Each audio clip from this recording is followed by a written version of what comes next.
Hello guys, good morning. Paano mag-record ng video kahit po naka-turn off ang screen ng ating mga cellphone? Ito po yung madalas na tinatanong sa atin kung paano raw po yun gagawin.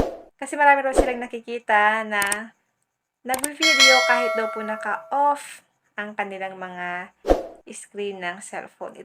Ito lang po ang gagawin nyo sa mga nagtatanong dyan kung paano raw po ito gawin na mag-video or mag-record kahit po naka-turn off ang kanilang mga cellphone. Ito lang siya guys. Punta lang tayo guys sa ating Play Store. May kailangan tayong installed or i-download. Dito po sa may search engine, i-type mo lang dito ang black screen. Then click nyo po ang search. Check muna natin ang kanyang application. Meron siyang 4.7 ratings at meron siyang 25k reviews.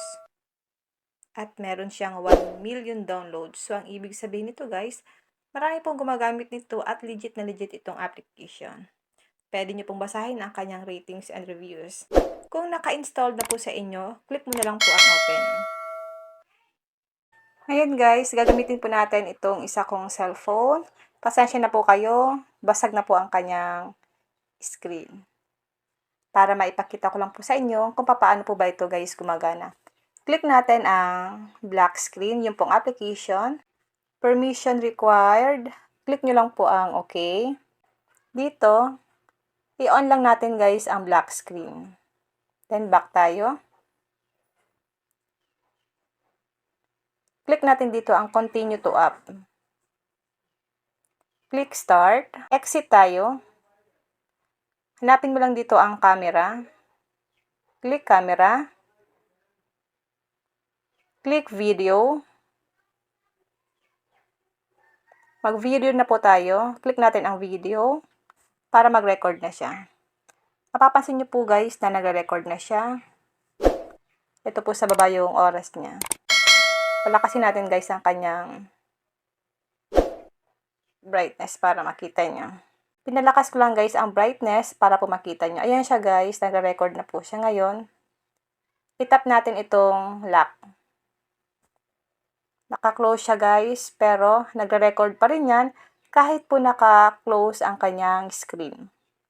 Ngayon, open natin. I-tap mo lang siya. Click unblock. Ayan guys.